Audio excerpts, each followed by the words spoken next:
El futuro de la justicia dominicana es incierto. Desde hace un tiempo, una serie de decisiones en los tribunales han puesto en entredicho la independencia de este poder del Estado. La denuncia de una red mafiosa de jueces que supuestamente negociaban libertades y devolución de bienes millonarios ha sido el último escándalo que ha puesto en jaque la justicia. Lo que se ha destapado toca a miembros del Consejo del Poder Judicial, a ex procuradores y hasta el mismo presidente de la Suprema ha sido señalado por otros jueces. El procurador había anunciado que solicitaría al presidente la convocatoria del Consejo Nacional de la Magistratura, lo que hasta ahora no se ha producido. Muchas preguntas están por responder. ¿Quién es la cabeza de esta supuesta red? ¿Sabía el presidente de la Suprema lo que estaba ocurriendo? ¿Quién juzgará a los jueces corruptos? Con la actual conformación de las altas cortes, ¿es posible restablecer la confianza en la justicia dominicana? Ese es el debate en la mesa de esta noche, María Cela. Y en esta mesa nos acompañan personas muy relevantes dentro del marco judicial. El doctor Julio Aníbal Suárez, quien fue juez de la Suprema Corte de Justicia. El doctor Cristóbal Rodríguez, a mi derecha, abogado constitucionalista. Y el doctor Eduardo Jorge Prats, abogado y columnista. Nosotros queremos sus opiniones como siempre. Recuerden que lo pueden hacer a través del Twitter usando el usuario, el hashtag, Justicia ENM, que va a aparecer dentro de nada en pantalla, Justicia ENM, porque queremos compartir todos esos comentarios con nuestros invitados. Y vamos a entrar de lleno en el tema. En los últimos tiempos, todos los ciudadanos hemos vuelto los ojos hacia la justicia. La elección de las altas cortes, todo lo que eso implicaba, lo que pasó con el caso de Félix Bautista y el procurador, el no al lugar, el mismo abandono de seguir con la causa que la misma Procuraduría había presentado de más de 400 páginas, un expediente, y luego el destape de este escándalo reciente. ¿La justicia dominicana está en estas condiciones producto de este gobierno o este es un mal que se viene arrastrando desde antes de incluso los gobiernos del PLD anteriores? Sería bueno decirlo porque he leído mucho que están acusando, la justicia está así porque es culpa del PLD. El PLD y que organizó y orquestó todo para que nadie pudiera juzgar a los funcionarios corruptos. ¿Esto viene de atrás? Solamente como una breve introducción. ¿O esto es algo nuevo? Buenas noches a todos, me siento muy complacido de estar entrevistado, participando en un panel dirigido por tan bellas damas, pero además acompañado por dos de los más eminentes profesores constitucionalistas del país. Casi estoy sobrando acá. No, imposible. Pero quiero responder a tus inquietudes. Esto viene de lejos y viene de fuera. Lo digo porque la justicia, la falta de credibilidad de la justicia no es un mal nacional. Casi en toda América hay una baja aceptación de la administración de la justicia. No se sorprendan ustedes si yo les digo que en cualquier país de América el nivel de aceptación de la justicia está en un 15 o un 20%. De primer paso, ustedes pueden observar que todas las decisiones de la justicia, de los órganos judiciales, tienen un 50% de desacuerdo. Hay dos partes, un vencedor, un perdedor, y hay un 50% que ya va en contra de la decisión. Eso cuando hay una buena actuación judicial, que es creíble, hay una aceptación de las partes. Que cuando se presentan una serie de elementos, se adicionan ciertas actitudes no muy santas, ya se aumenta ese porcentaje. La justicia viene de lejos porque hubo un periodo que ni siquiera se hablaba de poder judicial, se hablaba de un servicio judicial. No existía un real poder judicial, independiente ni hablar. Y lo dije en un programa, sí, no vengo aquí a decir que cuando yo fui juez de la Suprema Corte de Justicia había una justicia plenamente independiente. Ni siquiera yo puedo decir eso. ¿Por qué? porque hay un gran problema en la justicia dominicana. Al margen de que un partido político dirija o no la justicia, de que un partido político sea predominante en la designación de los jueces, hay en los jueces, y lo viví en mi periodo de la Suprema Corte de Justicia, un temor a los demás poderes del Estado. Hay una dependencia real, no legal, del Poder Judicial al Poder Legislativo y al Poder Ejecutivo. Yo puedo confesar, yo puedo afirmar que en muchas ocasiones la Suprema Corte de Justicia tuvo miedo de tomar una decisión temiendo la reacción del Ejecutivo. ¿Qué sucede en la actualidad? Nosotros tuvimos la ventaja de que tuvimos como un marco de comparación un estado desastroso de la justicia, donde el presidente de la República en una ocasión decía que los tribunales parecían mercado persa, y llegó a decir en una ocasión, cuando se le estaba reclamando aumento salarial para los jueces, que el salario de los jueces estaba por encima de la moral de los jueces, y no hubo un juez que protestó. Sí, hubo un estado de desprestigio total. Nosotros llegamos a una situación donde no había nada, levantamos el buen nombre del Poder Judicial, creamos todas las estructuras, lo pusimos en marcha hasta que no llegó la triste ocasión de caer en el desprestigio de nuevo con aquel famoso caso de la Sunland. De la Sunland. Entonces, ¿qué pasa en la actualidad? En la actualidad no están comparando con aquel estado desastroso. Exacto. No. Sino con ese baldí, ese levantamiento que nosotros hicimos del tribunal. Entonces, por eso la justicia se ve peor ahora. Porque se supone que Hay un elemento de comparación es que ya. se supone que debemos evolucionar, nunca mirar tan atrás. Ahora, me gustaría preguntarle a Eduardo y a Cristóbal, en esta situación actual, lo que ha dicho, por ejemplo, Servio Tulio de Finjus, de que la justicia dominicana está al borde del colapso y que la situación es insostenible. ¿Ustedes están de acuerdo?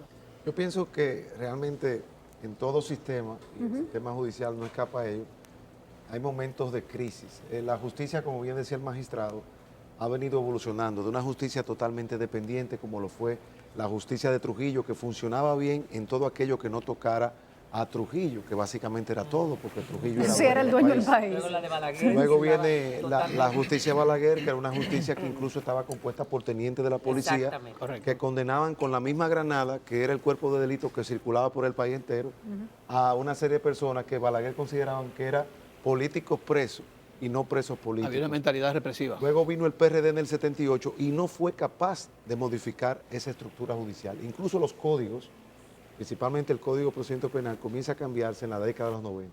¿Qué es lo que pasa? Que toda una generación de juristas lucha por la reforma judicial en la década de los 90 y se logra la reforma constitucional de 1994, que es la que establece el Consejo Nacional de la Magistratura, y es la que sienta las bases para que se designara la Corte Subero Isa, de la cual formó parte el magistrado, que es la que, como bien él dice, hizo los cambios fundamentales, como lo es De reforma y modernización. de reforma y modernización de la justicia. Pero terminó vencida por el Estado también. La Escuela Nacional. Bueno, lo que pasa es que no podemos medir la justicia por un caso. Ese fue un caso penoso, pero hubo un voto disidente que pasó a la historia, en el cual participó. Y que cobró también Tres. su... Que cobró- bueno, pero- a usted lo renunciaron. Es el presidente de la independencia. Me pagaron el 21 de diciembre. Entonces, en 2010 se producen nuevos cambios, que digamos que vendría a ser la segunda ola de reformas. Se constitucionaliza aún más todo el proceso de reforma y se crea un tribunal constitucional, órganos extrapoderes. ¿Y qué es lo que ha pasado? Nosotros pasamos de una justicia empírico-primitiva, que era la justicia de Balaguer y de Trujillo, sin tecnificación, sin carrera, a una justicia burocrática. Y lo que está pasando ahora es que esa justicia burocrática demostró que no es solamente un tema de dependencia de los políticos, que es lo que la gente siempre mira. Es un problema de que la corporación judicial crea unos intereses que van al margen de los políticos, porque eso que se está investigando ahora y que se ha denunciado y que hay que probar y sancionar a los culpables, no es una cuestión de políticos, es una cuestión sobre todo de soltar gente que está presa a cambio de dinero, es decir, son intereses mercuriales. ¿Qué pasa? Pero detrás Bueno, hay que aparentemente hay unos hilos bueno, políticos. Pero hay que y determinar. acuerdos. Pero la corrupción judicial no necesariamente significa politización de la justicia. Puede ser ambas penas a la vez. Puede haber corrupción judicial y Ese otro politización. mal. Pero digamos que ahora lo que nosotros tenemos que pasar al tercer paso, que es la democratización de la justicia. ¿Por qué? Porque la ciudadanía quiere más jueces, porque los jueces que hay no dan para todos los casos que hay. Queremos una justicia más transparente, más responsiva frente al ciudadano. Y queremos los políticos fuera de la que publique justicia. sus cuentas. Queremos los políticos que incidan, porque por ejemplo Obama designa jueces federales, designa, por ejemplo, esta magistrada puertorriqueña, que se me olvidó el nombre ahora, que forma parte de Va la... a ser miembro de la Suprema. ¿Cómo se llama ella, la puertorriqueña? recuerdo. Bueno, esta señora tuvo que entrevistarse con cada senador. Claro que sí. Y los senadores tenían que ver si ella respondía a la ideología de ellos. Eso es la política buena. Lo somete el presidente de la No, República. pero eso aquí no se puede. Lo que pasa es que el juez, y lo dijo una vez el magistrado Subero Isa, cuando lo designan, tiene que ejercer el derecho fundamental a ser malagradecido con quien lo designó. Exactamente. Por Porque supuesto. siempre es una designación política. Sí. Concluyo diciendo, sí, estamos en un momento de crisis, pero no es una crisis absoluta. Yo creo que esto es un momento, como dicen los chinos, de aprovechar esta crisis como una oportunidad de cambio, en la cual la ciudadanía, los grupos sociales, la prensa, por eso me alegré, María Cela, de que tu programa se enfocara en este problema, porque este es un problema que afecta a todos, porque los problemas de la ciudadanía, violencia intrafamiliar, el crimen, los ancianos, Todo en que la administración de derechos. Pero hay un No, punto no hay. importante. El magistrado decía, antes de que hablaras, Eduardo, y me gustaría que Cristóbal hable un poquito de eso, acerca del temor que sienten muchos jueces en contra de los demás poderes. ¿Por qué el temor? Es la primera pregunta que se haría cualquier ciudadano común, porque no sabe las complicidades que se van tejiendo dentro de este aparato.